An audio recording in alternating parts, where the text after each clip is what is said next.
Good afternoon, ladies and gentlemen. Thank you so much for tuning in to our webinar session. We here at Ananta Aspen Center in collaboration with ICRC welcome you.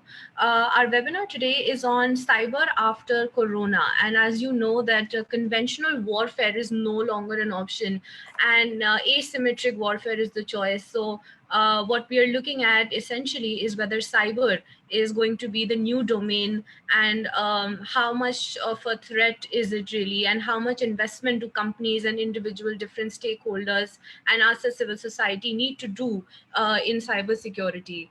We have a very distinguished panel today with us. We have Professor Ben Israel. He's the chairman of the Israel Space Agency and the Professor Emeritus at the Tel Aviv University. He is Israel's foremost strategic man.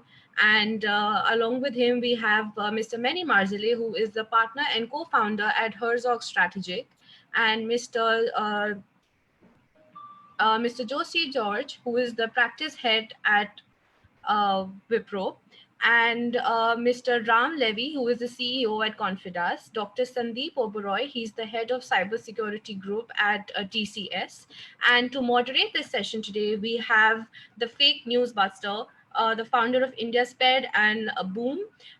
He is also a fellow of the Kamalnayan Bajaj Fellowship at the Ananta Aspen Center. So Govind, over to you. Please start the session. Thank you. Thank you so much, Shreya, and welcome to all of you on, and thank you to Ananta Aspen for inviting me to host this, and also Blavatnik for partnering this initiative, and the Interdisciplinary Cyber Research Center at Tel Aviv University. So COVID-19 has, as you know, created and triggered off a major economic slump, of which there is no doubt. There is going to be geopolitical fallout apart from the obvious economic fallout that we're already seeing. So the third aspect, perhaps, or the third layer of this is cyber, and the effects of which perhaps are being seen by those who are close to the scene of action and not being seen, but may be felt by others who are around at the periphery of what's happening in governments, enterprises, or for that matter, even individuals. So what we're going to do today is to talk about this. I'm going to ask each of our speakers to speak for 5 minutes and no more on cyber after COVID-19, or as they see it from their vantage point, after which we will obviously have a conversation and respond to the many questions that I'm sure are beginning to come in. So the three areas that we're broadly trying to focus within that is to see, first is, what is happening today that is causing us concern? Why are we talking about COVID and cybersecurity in the same breath already? The second is, who's affected and how do we know that this is happening, and what are the early signals that we are seeing, if we are seeing them, and who's driving this, or what's driving this? Is it behavior? Is it actions, state, individual, enterprises, and so on? And finally, and most importantly, what are the learnings that we can take this from this, and which will shape our responses going into the future? And the future is not very far off. The amazing part about this discussion today is we have people from India and different parts of India and Israel, and everyone is under a lockdown of some sort. Such a situation, for good or bad reasons, can perhaps be could have never been imagined, and hopefully will never happen again. On that note, let me invite Professor Ben Israel, the chairman of the Israel Space Agency and the head of the Blavatnik Interdisciplinary Cyber Study Center, to speak first.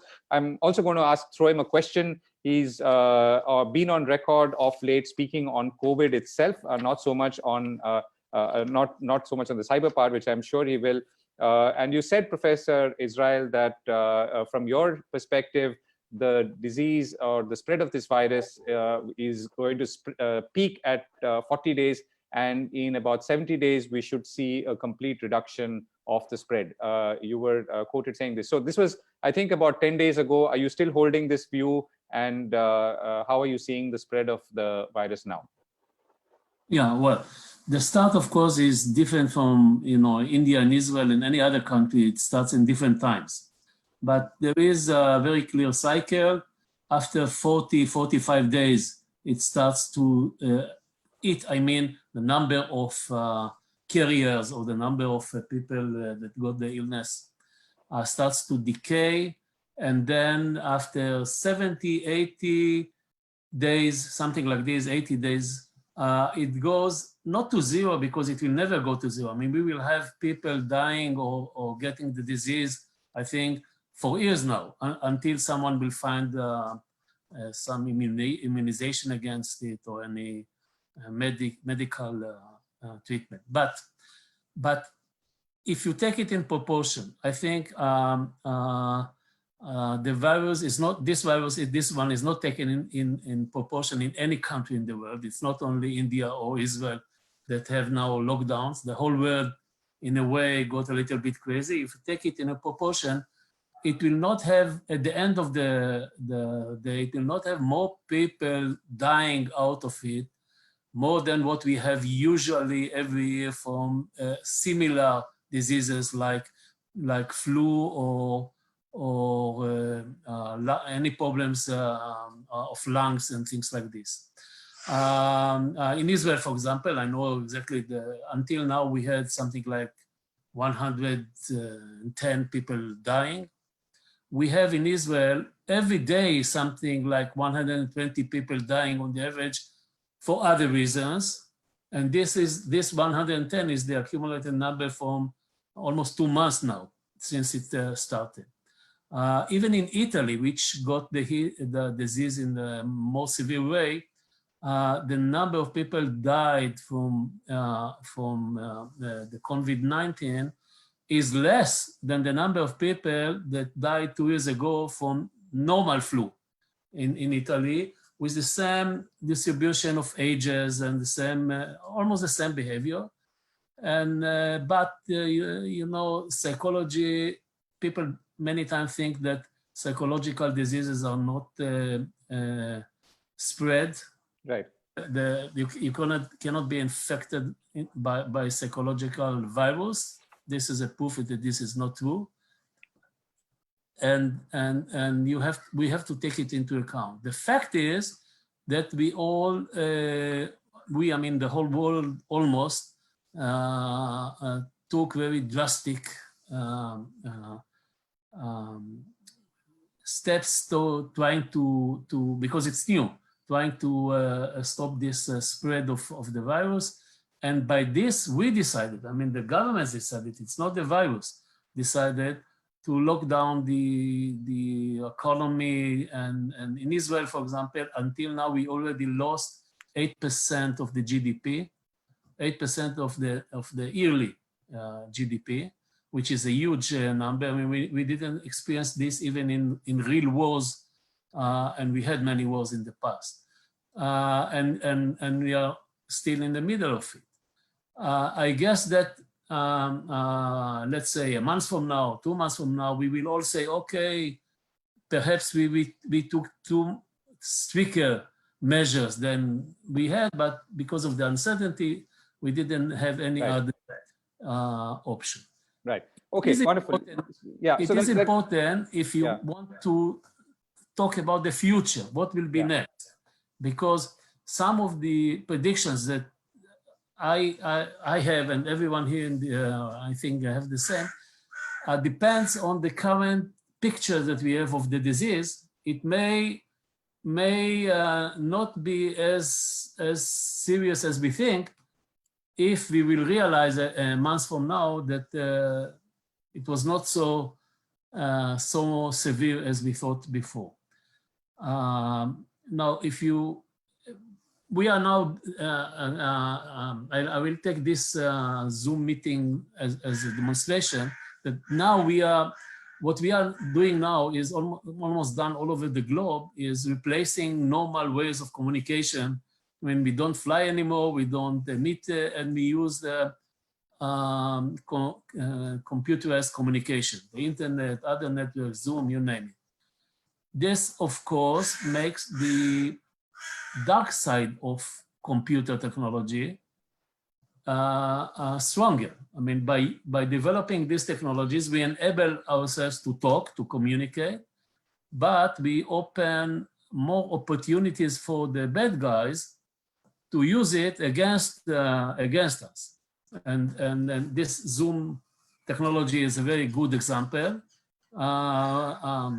Without it, we would, I don't know what could we do now With it, there is a vulnerability, and I guess we will hear after me few of the, some description of what really happened during these 2 months or so, in which the whole world is communicating through what we call the cyberspace.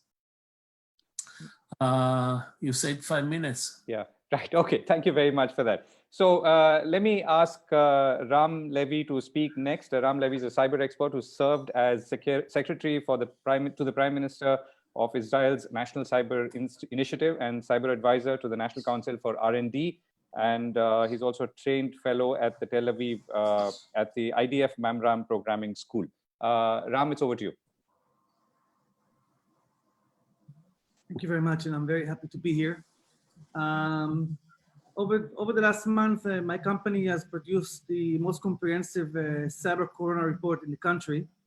And we've been following the events that have been happening both in Israel and all over the world to try to understand the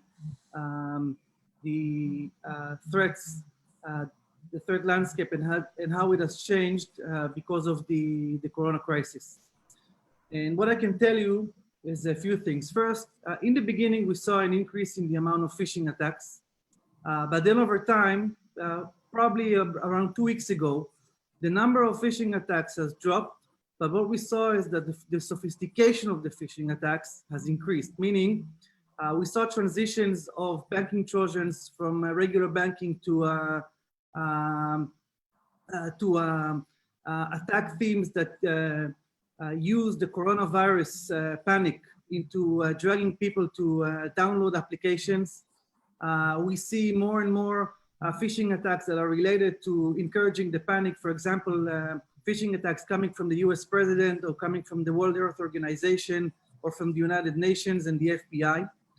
And most of them have one purpose, either to steal money or to steal credentials of the users that are working from home. Another things that we see is increasing the scams. A lot of websites that are pretending to be something that they're not. For example, applications and websites that are pretending to tell you if you have coronavirus, if people sick with corona next to you. So you pay the money, for example, you pay 75 cents, and then you realize that not only that you're not going to know if there are any corona patients around you, the hackers are already taking the 75 cents and the credit card credentials to steal more money from the credit card. We see a lot of discussions in the dark net around fake vaccines and fake masks and fake treatments that mainly the United States and England are taking them down. But we also see something very interesting, which are nation-state attacks against other countries. For example, North Korea has been using the COVID-19 panic to attack South Korea. We saw Iran that was attacking the World Health Organization. China has been spreading fake news to increase the panic, and also Russia. We see a lot of attacks that are warning other users not to use special software or to fake software. For example, Zoom. Zoom has been in the headlines recently, and there was the question, why do we use Zoom? Because we have been told that Zoom has a lot of security issues. So in a way, this is right. Zoom had a lot of security issues, but Zoom is taking the right steps in order to fix them. I'd like to remind most of us that Zoom was a medium IT company that was used until COVID-19 and has become almost a critical infrastructure because we use it in order to communicate between ourselves. So one of the things that attackers are using, they're using word dialing campaigns in order to expose username and passwords of Zoom and then penetrate into active discussions. Zoom, for example, has taken measures in order to prevent that quite successfully, I might say. Another thing that we see is that companies are using spying software in order to track and use surveillance against their employees because they want to know that their employees are actually working from home and not doing something else. So they're using surveillance software to track their employees. In Israel, there's quite a lot of fake news, and the police has been actively involved. There's been almost 50 investigations that the Israeli police has been conducting in order to prevent the spread of fake news in the country. The National Cybersecurity Authority has created a marketplace for cybersecurity companies in Israel that are offering free services for the general public in order to secure themselves. And last and not least is we see an increase in the traffic of the internet, not only in Israel but all over the world. And this is due to the fact that people are using their internet at home much more than they used to be before the Corona crisis. What does it mean if we look at the next steps? So as Professor Israel rightly said, we need to look at what's going to be the next normal. And one of the things that we see is that the next normal will probably be that people will continue working from home because one, it's convenient, two, the technology allowed it, and three, legacy organizations like banks, insurance companies, and critical infrastructure, which have refrained from allowing their users to work from home, now have no choice. And because they have done it, it will be very hard for them to go back to the normal situation before the Corona crisis. And plus, we don't know when the normal situation will return. What it means is that the more we see telecommunications, remote telecommunications, the more attackers will try to use this possibility in order to penetrate into larger organizations with people working from home. Why is that possible? Because the new perimeter has become the home office, the home router, the home PC, and this is much harder to defend, not because the technology doesn't exist. It's harder to defend because organizations do not want to take responsibility on computers and endpoints and devices which do not belong to them. So that creates first an opportunity for cybersecurity companies to sell more services and products which suit this next normal. And indeed, Microsoft and Cisco are seeing an increase of about 360% in the adoption of cybersecurity tools and services just in the last month, which is amazing. This is like a dream come true for cybersecurity companies. And last thing I'd like to point out, I'm also the advisor for the International Union of Aerospace Insurers. And what the insurers see, the global insurers, is that there is an increase in the ransomware attacks, but the big change is that usually ransomwares, the attackers are willing to negotiate the price that they're demanding for the ransom. They're beginning to be much less willing to negotiate, and now they're giving ultimatums and not willing to go down in the price that they're demanding, and the prices go up. So we see more ransomware, less willingness to negotiate with the victims, and an increase in the price demanded by the attackers. So you said 5 minutes, and I will stop here.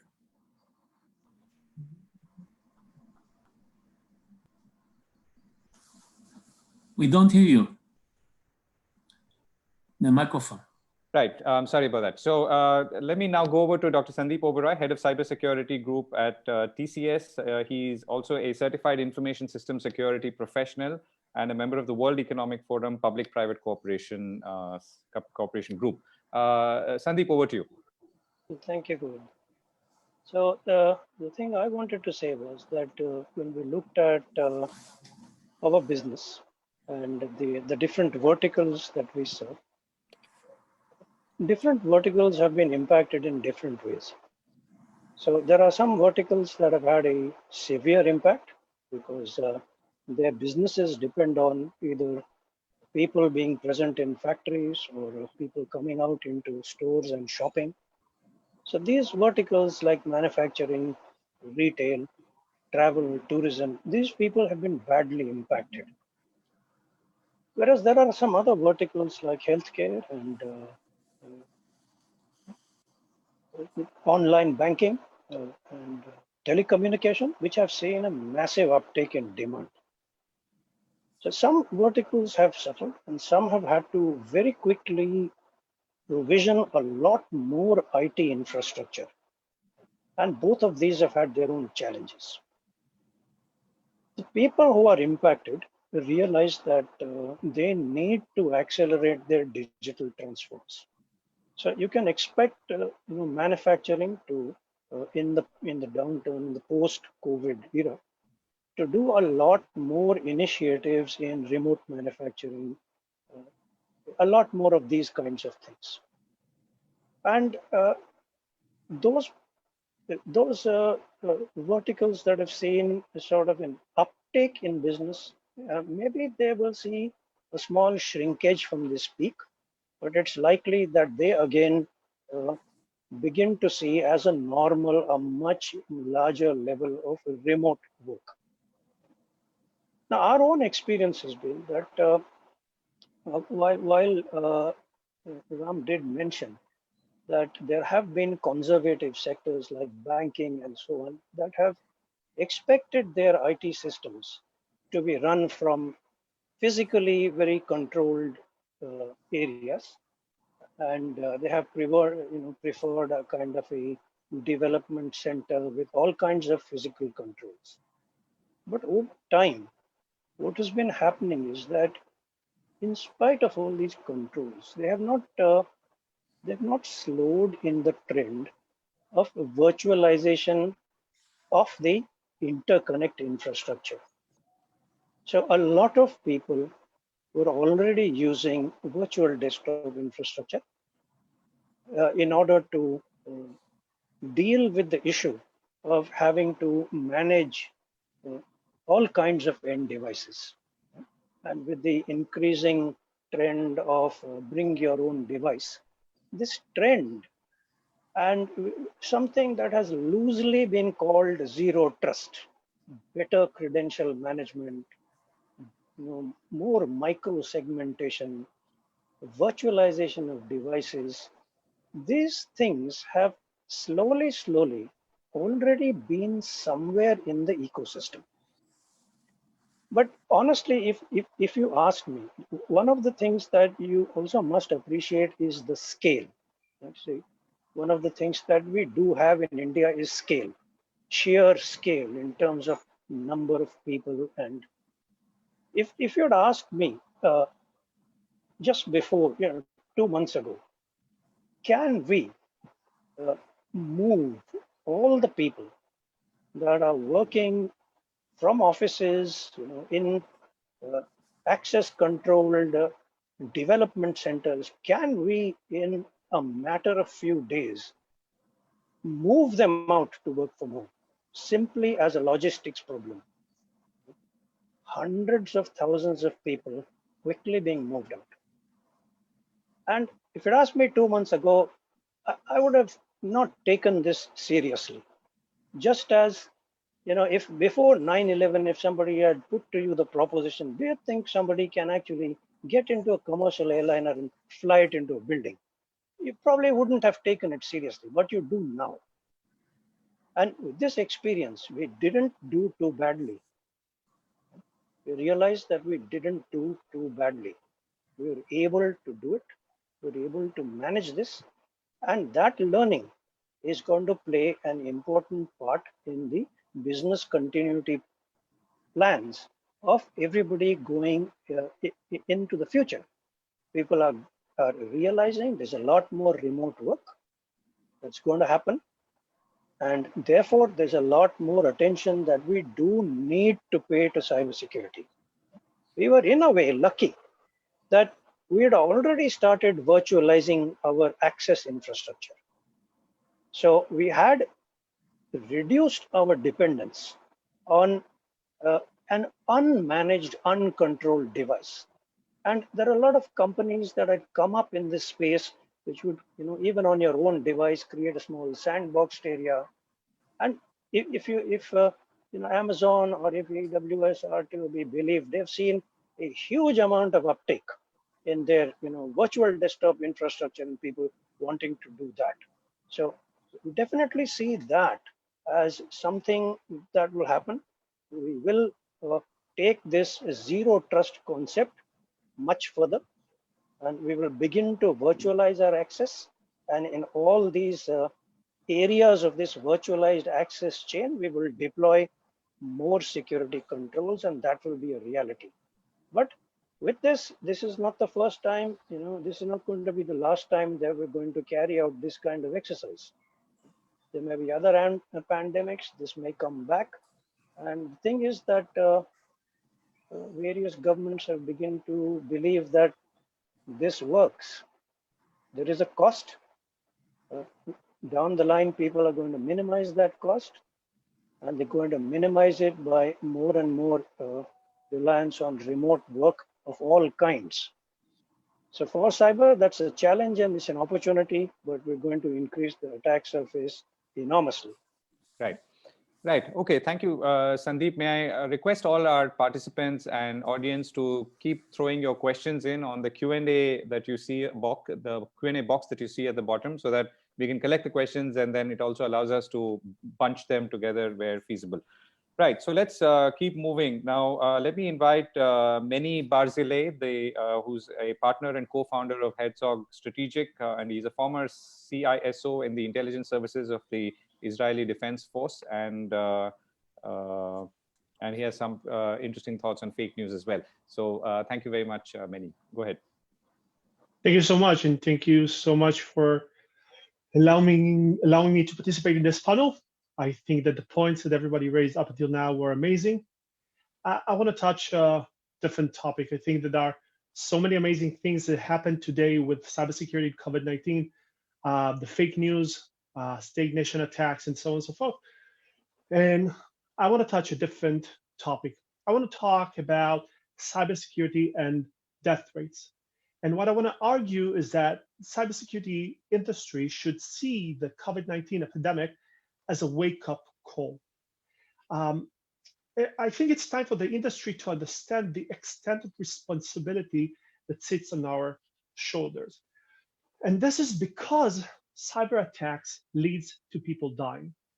This has happened before, this is happening now, and this will happen in the future. And there are many examples that already happened in which cyber attacks led to people dying. I think a well-known incident was the Ashley Medicine incident, where hackers were able to steal sensitive information from the website, publish it on the internet. And that led to several people committing suicide. There was a policeman there was a pastor there, so well-known people in their community.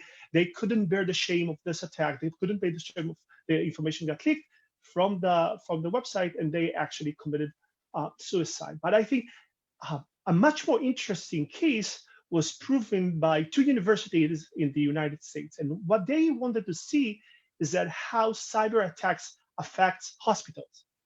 And they checked 3,000 hospitals in the United States. And what they have discovered is amazing. And they have discovered that hospitals, the death rates of people, the amount of people dying from heart attacks actually increased after hospitals experienced cyber attacks.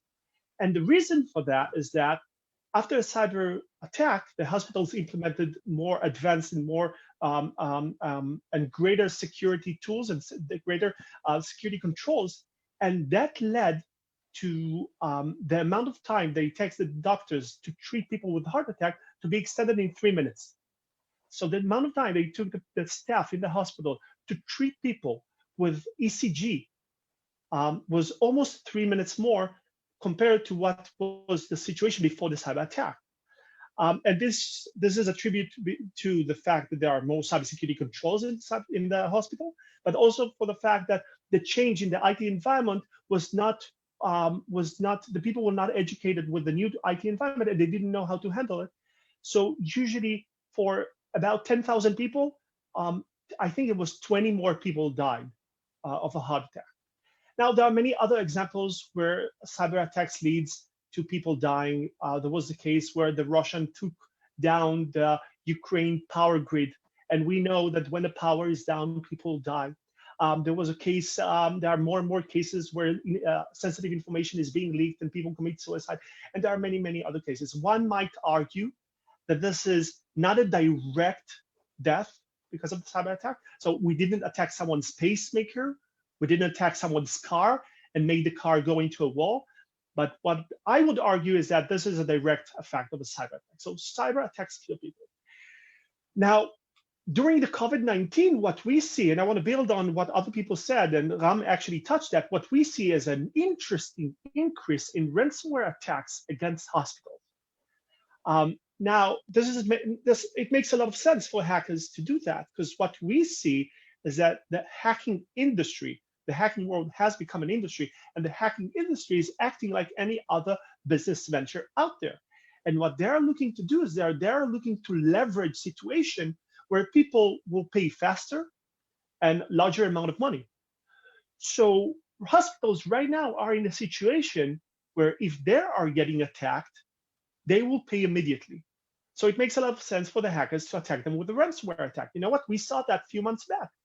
The moment the regulators around the world said that if your data, if data about your customers is being leaked, you will get huge fines, hackers moved from encrypting data to threaten people that they will publish the data if you will not pay, because now leaking of data is a much more dangerous thing than just preventing the access to this data.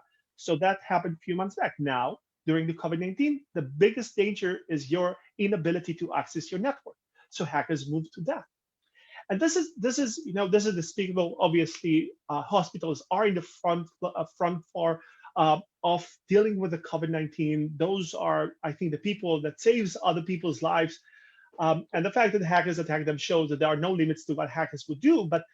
But there is maybe another reason that leads to the fact that hackers attack hospitals. So what we see is an interesting connection between poverty and cyber attacks. And because a lot of people lost their jobs, a lot of people don't have access to money sources right now, many people turn to hacking and crime because this is the only source for money for them. You know what? It also happened in the recent years where we saw North Korea, for example, when the world have stopped working with North Korea, they actually moved to cyber attacks in order to somehow get money into the country. And North Korea is one of the most active countries today in the world with regard to cyber crime, not nation attacks, not a country that attacks another country in order to promote their national security agenda, but a country that attacks companies and private citizens in order to finance the country. This is very interesting.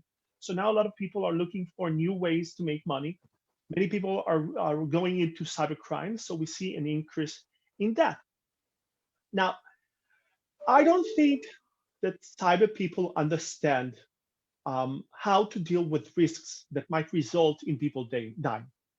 So if you think that, if you would see that the security, the CISO of a hospital, the person who's in charge of cybersecurity in the hospital, I don't think that if this person understands that if he will not install an antivirus somewhere, if he will not install, I don't know, some kind of a gateway security solution, people will die.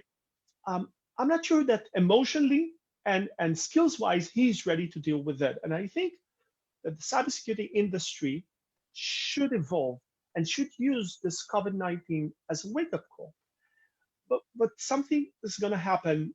Two things that are going to happen that are connected to this, I think, understanding is that number one, many companies around the world have lost a lot of money, and they are right now struggle to stay alive. And because of that, we should expect that in the next 12, 24, 36 months, companies will try to only focus their resources on things that make money. And all the budgets for everything else will go down. That's including cybersecurity. So no major cybersecurity projects, no major cybersecurity investments, because when companies struggle to stay alive, everything is secondary and business is the only thing that is on focus. That might happen. And the second thing is that because of the COVID-19, the COVID-19 was actually a very strong driver for digitalization, and several people talked about that. So a lot of changes made to the IT infrastructure of companies in a very short time. And when you're doing many big changes in a very short time, usually you don't have a lot of time to spend on cybersecurity aspect. You don't implement security by design. So now we have huge amount of new infrastructure, probably with a lot of problems in it, without a lot of security. And at the same time, not a lot of money is going to go into the cybersecurity world. We are going to face a new reality where critical infrastructure is going to go online because of the COVID-19 and the fact we're not able to meet each other and do business like usual. And this new situation, I think, is going to create many new threats. And definitely, as I started, I want to conclude what I'm saying is that this is a wake-up call for the cybersecurity industry. We have to be much better at what we do. We have to be much cost-effective. We have to be innovation enablers. And we have to understand that as humanity becomes more dependent on technology, the damages that can be created by cyber attacks increase, including people dying. And I think that after the COVID-19, we might hear about several cases that because of hospitals being attacked in the cybersecurity world, they were actually not able to treat people, and people actually died. Thank you. Thank you, Benny. This was, I think, an angle that many people perhaps have not thought of till now, at least outside the cyber industry for sure, about how lives are at threat, apart from the fact that for many people now this is a source of income, as conversely on the other side, people will find it difficult to defend because resources are being shifted to survival. Okay, let's move on to Josey George. Another request to people who have signed in and are watching, thank you for joining in. And do leave your questions, and we're collecting as many questions as we can, and we'll try and bunch them together. So now, Josey George, Practice Head Strategic Initiatives, CRS, and editor of the State of Cybersecurity report at Wipro, joins us. Josey, up to you. Over to you. Thank you, Govind. Am I audible? Yes. Okay. Being the last speaker, I mean, you get a sense of deja vu when you hear a lot of the points that are coming out, and there's reinforcement in terms of the trends that we are actually seeing out there. So I want to touch upon three specific aspects. One is how the threat landscape has evolved so far. And I sort of tend to agree with what Ram pointed out, and I'll come to that in a bit. The second dimension is, what is our response looking like collectively across the globe because of the nature of the pandemic and work from home and other things that have evolved from a cybersecurity standpoint. And the last dimension that I wanted to briefly touch upon was what's going to be the new normal after we get out of this, right? So those are the three aspects that I wanted to touch upon. The first, in terms of threats and their evolution, thankfully at the initial phase, in the last couple of months, a lot of the threat actors that are out there in the wild, from general public spammers to business email compromise actors to crime syndicates to even APT groups, the types of campaigns that we've been seeing have shifted to COVID-19 as a lure, basically using fear, economic incentives, and cure as sort of the driving point. But the underlying technology, the malware, the droppers, and the Trojans that have been used have remained largely the same. And as Ram pointed out, there's slowly beginning to be a trend around new variants of these Trojans beginning to appear. And that is the worrying aspect. As of now, a large part of the threat landscape, the lures have been new, but the techniques have been the same. So you have campaigns that have been driven around pandemic survival, whatever the WHO guidance have been, antibacterial credit cards. My favorite was the coronavirus map that was mimicking the John Hopkins map that was that's being posted out everywhere. Everybody's following that. And that was a beautiful one that came out. Cases in your area, which is another fear aspect, and also work from home rules, how a company is going to enforce it. And that's been another phishing campaign that's been really, really interesting. And obviously, I think in the US and the UK and certain companies where social benefit plans have been rolled out, phishing campaigns are focused on those as well, in terms of payoffs and how this is going to work, tax reduction benefits and things like that. So that's been the general trend of the threat campaigns that we've sort of encountered.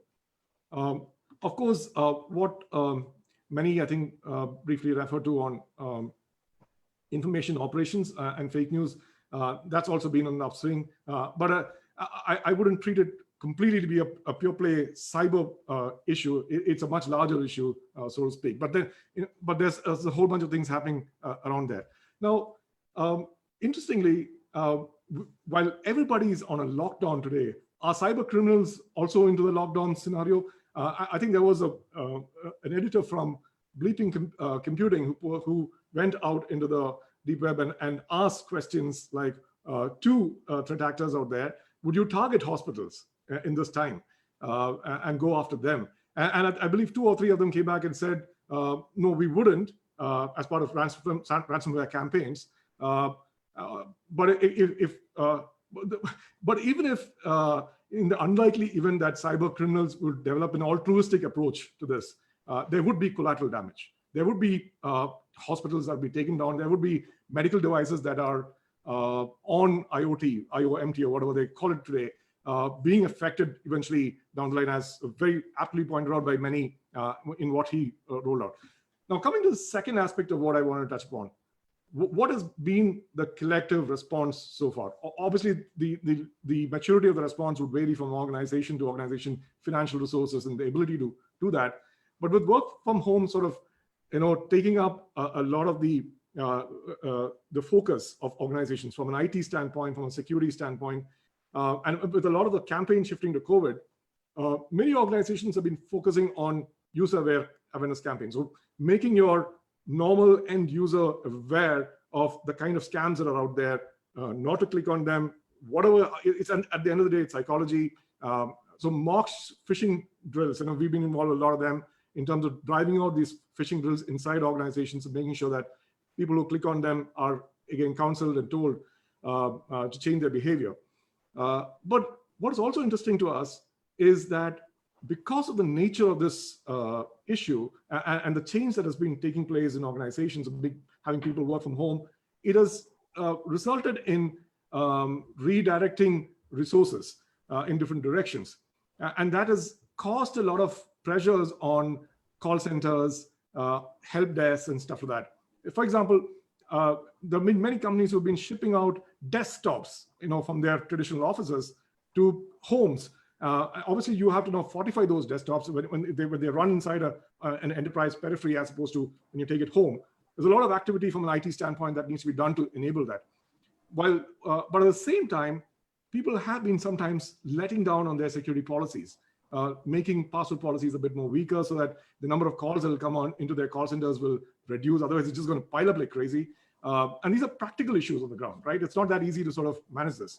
A lot of bring your own device policies have been enabled, using your own devices at home for corporate access. On the other extreme, a lot of companies have also enabled multi-factor authentication across the board for all of their employees, which is good on on one side, people dabbling with password policies of the weaker nature. On the other side, you have multi-factor being really pushed out across the enterprise periphery.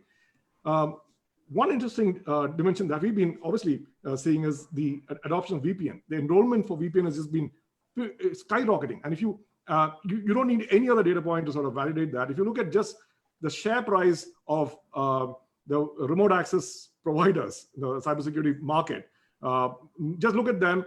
While the rest of the industry has been tanking down from a stock market price, these guys have their arrows going all the way up. They're making tons of money. As I think many around pointed out, there is, I think, a 200-300% increase in the time of consumption from a VPN licensing perspective. A lot of aspects around network flattening. I think today, because of the in earlier situations within organizations, people were we had stronger controls, but with suddenly everybody working from home, a lot more access requests are coming up, and so there's more flattening of networks that's happening in different environments, which as things move forward is going to be an issue and an opportunity for hackers. So these are practical things that are happening on the ground. Sure. To support that or to counter that, a lot more effort is being put around detection than prevention of attacks. So somewhere you have to accept the fact that you will get compromised at some point in time, and so a lot more focus on detection as opposed to just purely prevention of attacks. Now, I'll come to the last part of my thoughts in terms of where are we heading. From a conclusion standpoint, I would say that post the COVID recovery and once we exit from this scenario, I think the new normal is going to be what we are going through today. And I think somewhere it was echoed by some of the other speakers as well. A lot of enterprises were pushing back and resisting the concept of working from home or remote working because of different reasons: lack of trust, lack of belief in cybersecurity controls, and a lot of times business continuity planning in IT was always focused about, if something goes down in site 1, we will shift to site 2. If a flood happens here, we will move operations somewhere else.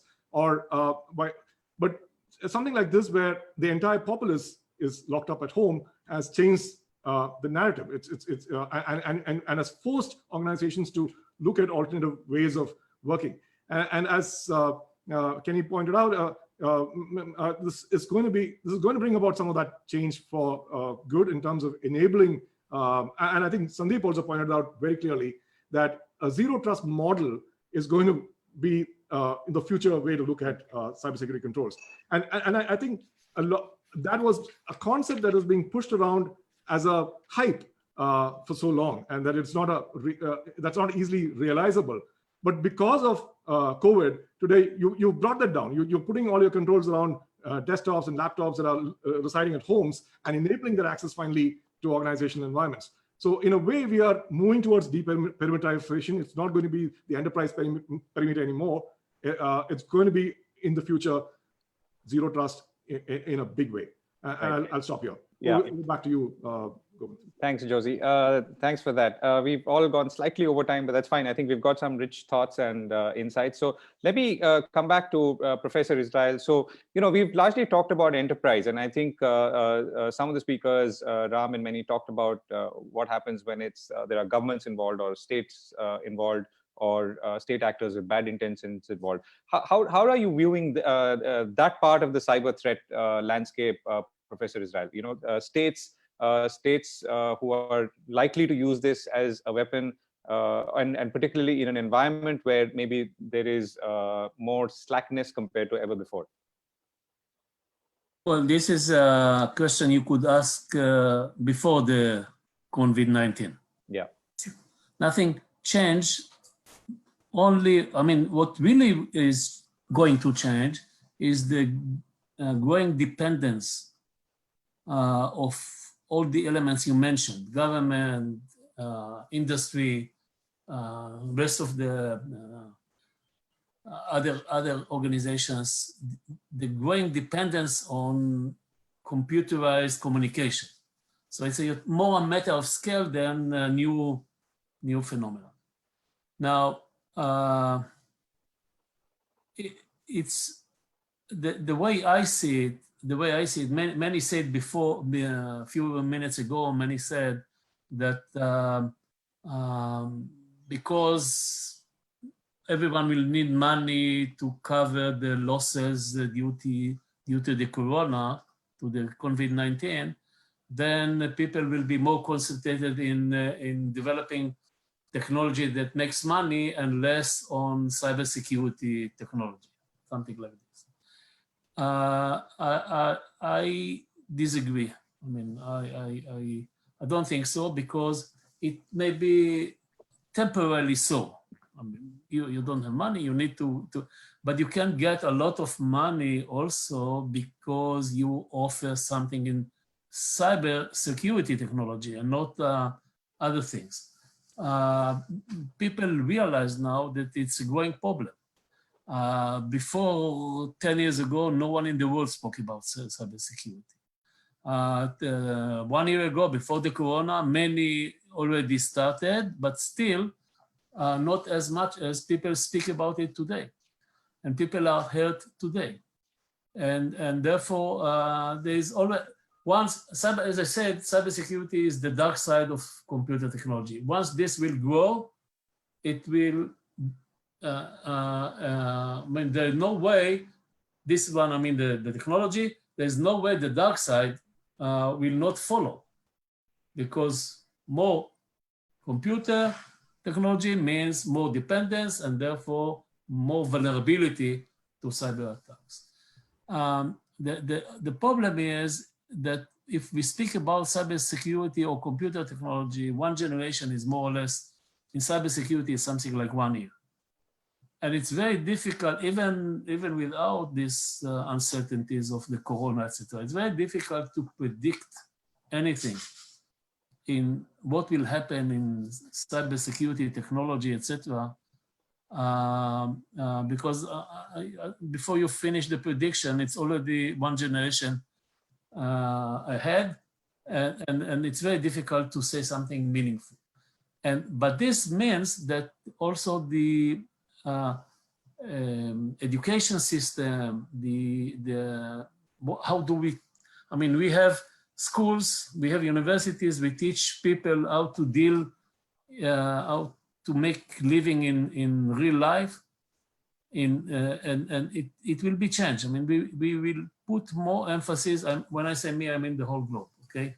We will put more emphasis, the faster the better, on education of people to cybersecurity and technology and computer technology, because the COVID-19 is a very good example. I mean, just imagine to yourself what could happen now, today, if we didn't have this technology that can continue in a way our life. Right. Okay, great. So lots of questions, many of them, and I'll try and combine a few. Tadil, Tahir, Chandrasekhar, N, Shiba Patak, essentially saying that how do you secure a working place which is no longer in the working place? And both Sundeep and Josey have obviously grappled with this and are, I am assuming, still grappling with it as we speak, moving thousands and thousands of people, or rather, working with thousands of people who are not working in the physical location that they were just a few weeks ago. So what is, just bullet points. I mean, what are the one or two things that you're doing to ensure that you have greater control over the data flows and the security? And the other question is, what should be the controls that you would want to implement or will implement to make this environment, which is now distributed in a way, more secure? Sundeep, you can go first, and Josey next. Yeah, so thank you, Govind. So what we are trying to do is we are trying to utilize or push to the limit the concept of virtual desktop infrastructure. So putting controls onto access involves having some form of manageability or controllability over the device that the user is using to carry out that access. So a lot of our stuff was already on VDI, and our strategy has just been to create kind of a VDI infrastructure on the cloud. So we are then able to control that virtual desktop, put all the controls that we need onto that, and then make sure that we have some form of VPN access that allows them to access it. Of course, there are logistic problems. We've not been able to do that completely. We've had to, as you have alluded to, had to move out literally hundreds of thousands of desktops to people's homes, and before doing that, make sure all the security controls are on them. There's been a logistics problem, which we've dealt with fairly well, but the network capacity problem, it's a provider problem. So the providers have to be able to provision all so of how that. many, I don't know if you can share the number, Sundeep. So how many people do you have now working remotely that you're in a way tracking in Wipro? Sorry, in TCS. I would say more than 90% of our workforce is working remotely. Okay. So, and that's more than 100,000? Much more than 100,000. Much more. Okay. Josey? Yeah, I think what Sundeep pointed out, there's no single silver bullet to solve this problem. And the nature of the problem itself is... Can you raise, please, your voice? Yeah. Is this any better? Yeah. Okay. So I think there is no single silver bullet to solve this remote access problem in the current situation. And the nature is of the problem especially is so different because you have variations of it. You have people who traditionally worked on laptops accessing from remote locations, and they would have had, in all probability, the best controls that you could have on the endpoint systems, whether it's antivirus, whether it is advanced threat detection solutions like EDR-based solutions and things like that.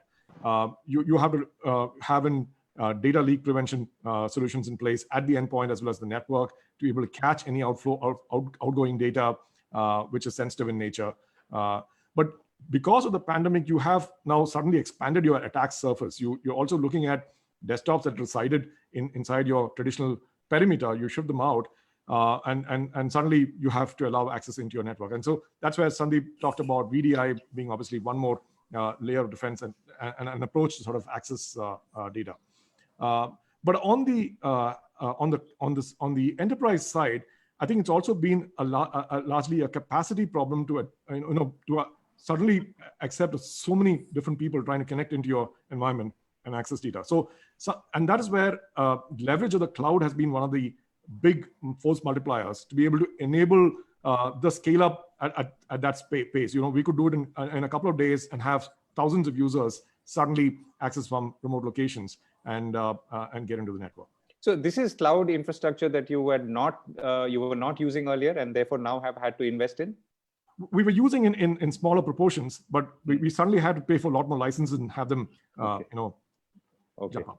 Okay, great. So questions to Ram and Menny. So, one is the cost.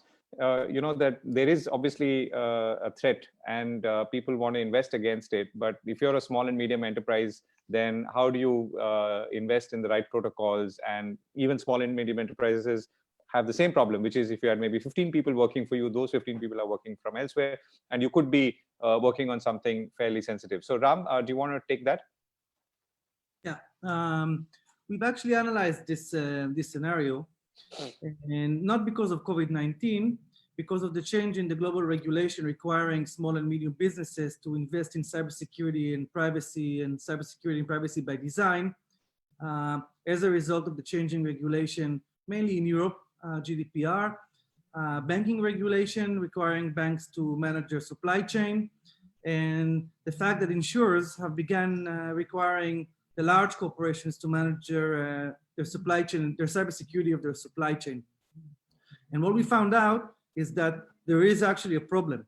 Large companies, the companies that are regulated in cybersecurity is about 1% to 2%, and the rest are small to medium companies up to 250 people who have to, because of the regulation, again, not because of COVID-19, have to reach almost the same level of a bank, but with fewer resources. And this is because there is a scarcity in the amount of professionals. Professional cybersecurity people are very expensive. The products, most of them are developed for large corporations. Therefore, if you want to buy, let's say, solutions from Checkpoint, even if you're an Israeli, you'll have to speak to the distributor of the channel of the distributor, and you're getting very far from the knowledge. And last, those products are expensive to implement. Therefore, I think for small to medium companies, I would recommend three things. First of all, go to managed cybersecurity services, because for the same money, you can receive a much better security, including licenses. And managed cybersecurity providers will give you the price that they get for their security products because they buy bundles. For example, if I'm managing 100 companies of 100 people, then I can negotiate like I'm a bank of 10,000 people. Therefore, I can get you licensed, not me, but managed cybersecurity providers can provide you licenses and service at the same price that you will buy just the licenses themselves. Second thing is I would strongly suggest to go back to the basics. And the basic is, first of all, you need to know what you need to protect. Most companies, if you ask them one simple question, do you know what you're protecting? Whether you're a small company or a big company, they just don't know the answer. It sounds very funny, but people don't know what they need to protect. So the first thing I would do is go back and see that you understand what you need to protect. Your phones, your users, your assets, your computers. It might sound trivial, but it's not. And once you know what you need to protect, and this needs to be updated on a daily basis because the threat landscape changes all the time, or at least a weekly basis, then you need to apply the basics, which is encryption at rest, two-factor authentication, updating and patching your software on a weekly basis because the threat landscape is changing all the time. And once you do those three things, and you go to a managed cybersecurity provider, then you can reach a very good level of security for a decent price which is very cost effective for SMBs. Right. Okay, we've got some questions on blockchain. Shikha Mehra, amongst others, has asked about whether blockchains can be a solution or could provide a solution in fighting cyber threats. Anyone, Menny, do you want to take that question? Yeah, sure. Well, I love blockchains. This is a topic that I've researched a lot. We have several big companies that have blockchains. Blockchain is a technology that has some very secure aspects and many very insecure aspects. You can look at blockchain as a distributed database in which you can store information. I would say that blockchain is far from being a magic bullet for any cybersecurity solution. There are only specific use cases in which blockchains can be used in order to really create an impact. I would say the most secure characteristics of blockchain that should be leveraged is, number one, and this is probably the most important one, is the fact that you cannot change historic data. Especially in the Bitcoin blockchain, this was proved to be true. The moment you have information that is stored in the database for a sufficient amount of time, it cannot be changed. This is a very important characteristic of blockchain. Number two is that the fact that it is distributed makes it very, very hard to take it down. And number three, because it is community-based, it is secure against embezzlement and fraud to some extent. Those three things can be used to build secure solutions. But everybody should remember that blockchains are one of the most dangerous and insecure solutions out there in every other aspect. It is very, very hard to secure blockchains, and we see that all the time. So the answer to the question, whether blockchains can be used to secure some aspects, to leverage some security aspects that were created through this epidemic, the answer is maybe. It depends on what you want to do and the specific use case, but in 99 cases out of 100 that I've seen that people actually use blockchain to build something, a smarter choice would have been not to use blockchain. Okay. One more question for you. It says, how can individuals, organizations, and governments best deal with fake news and misinformation in the COVID-19 era? Well, this is a very important question, because I think that fake news is one of the biggest problems that we have today. And if we had an hour and a half just to talk about that, it wouldn't be enough. Just to explain why fake news is one of the biggest problems that we have today, and it actually undermines the concept of free choice. But how to deal with fake news? Well, there are three aspects to that. Number one is governments. So governments should regulate how information should be handled and what kind of information should be available to the public and in what way. I think governments should really try and figure out ways that they can prevent from different entities to use fake news. Number two would be obviously the media outlets, and that would be mostly social networks, Facebook, Instagram, Twitter, and others. They bear a lot of the responsibility on fighting on fake news. This is not ideal because we didn't elect Mark Zuckerberg to stand at the head of Facebook. Those people are business companies. Their business is not trying to figure out what is fake news and not, but they are the only ones that are able to do that. Technically speaking, they are the only ones that are able to do that. So they should take care of that. But the most important thing that I want to say, and this is something that each and every one of us can do, and that the best tool to deal with fake news is critical thinking. People should be critical about what they're reading. They should know that if they read something that brings some data without stating what is the source of this data, or if a company that they don't know its name says something, they should suspect that this might not be true, and they should check. And people sometimes behave in a way that they read something, it sounds interesting enough, they just send it forward. We should definitely stop doing that. People should educate their kids, the friends, the family to think critically about the information they consume. I think this is very, very important. Right. Okay. So I'm going to ask all our speakers for a quick sum up as we head to a close of our discussion today. But let me read out some of the questions and answers that have already been documented here. There was a question for Ram who said that Zoom has already fixed the loopholes. And since we are on Zoom, I think it's important that we acknowledge it. And Ram has responded saying that it is safe if updated and configured carefully, and that they take security very seriously, adding, for example, Alex Stamnos, former CISO of Facebook, as their advisors.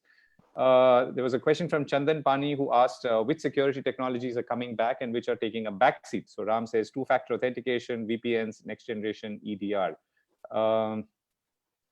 The other question was, many countries would see a spike in demand for IT infrastructure, laptops, broadband, but supply constraints are there as well. Reduced availability of human resources, as we are seeing right now. How can this demand-supply gap be reduced? Ram says, with zero trust security solutions implemented on the home computer of the users, this will increase the overall cybersecurity of all countries. And that's a question let me quickly put to both Josey and Sundeep as well. How are you guys managing this part? So I think we've talked about the demand side and the supply side, which is maybe only a handful of people like you, I'm assuming, are working 24 hours, but even that's not enough. That's a difficult one to answer. So the supply side has always been a challenge, and it's well acknowledged in terms of the salaries that good cybersecurity professionals command. But you know, the practical ways are to use. I'm not really to say machine learning and so on, but to use techniques that will free up analysts to do higher quality work, and whatever that takes, to free up the professionals who are doing today lots of work manually, and to deploy these into thinking and being able to create our next generation solutions. So that's the kind of strategy that we have, and it's right. Something that we're moving along, but it's a slow thing to do, but that's our path. Right. Josey?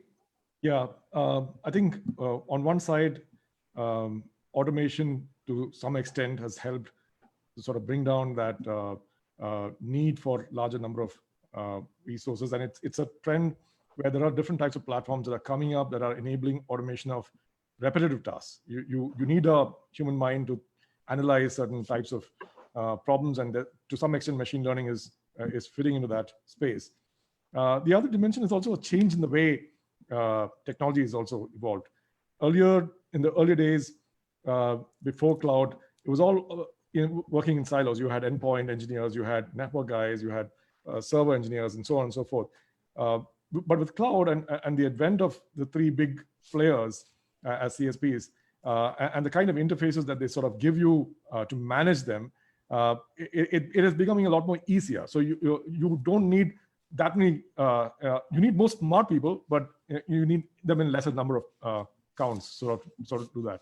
But at the same time, the need is also increasing across the board. More and more companies are becoming aware of cyber threats and risks and are looking at better ways to protect themselves. So it's a tough one to beat.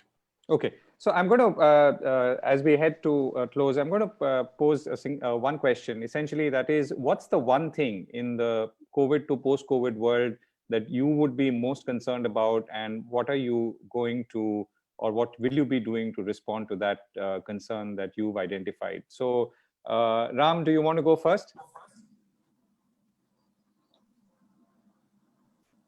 Yes, can you repeat the question, please? Yeah, so my question is, what's the one thing, this is more like a conclusion, but what's the one thing that you are concerned most about in the COVID-19 to post-COVID-19 world, and what would you be doing, or how are you preparing to respond to that? I think the one thing I'm most concerned of is the shift of organized crime and heavy criminal organizations that are using this panic in order to make monetary gains. They're very hard to stop. They have a lot of resources. They have many tools at their disposal. Their boundaries and the borders they're willing to cross are sometimes much more than nation states. And it will be very hard to deter them at this point in time. And they will be using the fact that organizations have opened up and changed they change their network architecture and therefore the security that comes on top, and they will use that. So if you ask me, I think this is the #1 problem, and it can be only solved by international cooperation. Okay, Menny? Yeah, well, I have two things, if that's okay. Sure. Number one, even though Professor Menny didn't agree with me, I want to say that I'm afraid that I think that enterprises will survive this epidemic and everything will be okay. But small, medium businesses, I think we're going to see a huge amount of SMBs getting closed because of this epidemic. And those that will not get closed will really struggle to stay alive. And they will not have that tension and money and budget to spend on cybersecurity and technology. And I think that they will be really exposed, and that's the small people are gonna fight the big fight. And I hope that they will survive it. But my bigger fear is that post COVID-19, nothing will change in the cybersecurity world, and people will not see it as a wake-up call, and we will go back to do everything the same. And I think that this would be a very bad leverage of the situation. And a wasted opportunity, right? Sundeep, what's the one concern that you have? Yeah, the one concern I have is that, increasingly we see that there's going to be more remote work, more automation, and things of that kind. And the sobering fact is, if we are unable to deal with cybersecurity adequately, as Menny said, it will cost lives. Okay, Josey? For me, I think I wouldn't underestimate the threat actor community out there. I think what we saw in the last 2 months was them scrambling to reuse what they have to do COVID sort of campaigns very quickly with whatever was existing. We haven't seen their innovation play out yet, and that is a little worrying. And we still have a few months, or maybe some time more to get out of this. And so what's going to happen as far as the attacks scene and how that's going to play out is something that I would keep a watch on. Right. So I think some of you, at least, or many of you rather, seem to think that there are bad actors out there who everyone should be watching for, and their real attack, it's almost like the second wave of COVID, yes, is yet to come. So the sort of digital and real world viruses are behaving similarly. Professor Israel, last word to you. Well, I wanted to, what I really wanted to say is something which was already said by Sundeep. I mean, the more automation we will have, the more vulnerable we will be. But if you ask me what is really frightening me in a global scale, is something we have hardly touched in this webinar. And this says that in order to fight against the COVID-19, many governments in the world suddenly found that they can use cyberspace to track people. Of course, in order to fight the disease, the tracking the carriers, the people they meet, etc., etc. This opens a real dangerous way which can get out of control. I mean, as long as you do it only for when the disease is, but we will have many diseases in the future. It may be, I don't want to, in one short sentence, I don't want to find myself in the 1984 environment of George Orwell. Right, and that's a more sobering note to end on. I mean, Ram did mention that the surveillance of employees by companies has increased and will increase further. There are a lot of mails coming into our inboxes offering such services as well, and that's something to be concerned about. Even at a time when we are ourselves handing over more power to state authorities in order to impose, for instance, lockdowns in our public larger interest, but that's something that has to be tempered as we go along. So that's a very, very critical and an important area to end on. So we've run out of time completely. Thank you very much to all our guests from Israel and India for joining in and sharing your thoughts on what's the world post-COVID is going to look like in the realm of cybersecurity and cyber defense, and what you should be doing both as a small enterprise and as a large enterprise, and most importantly as an individual, not just to protect your computer and your cyber environment, but also your rights. Thank you very much for joining us, and thank you once again to the Ananta Center and the Blavatnik Center for hosting this session. Thank you. Thank you. Thank you. Thank you.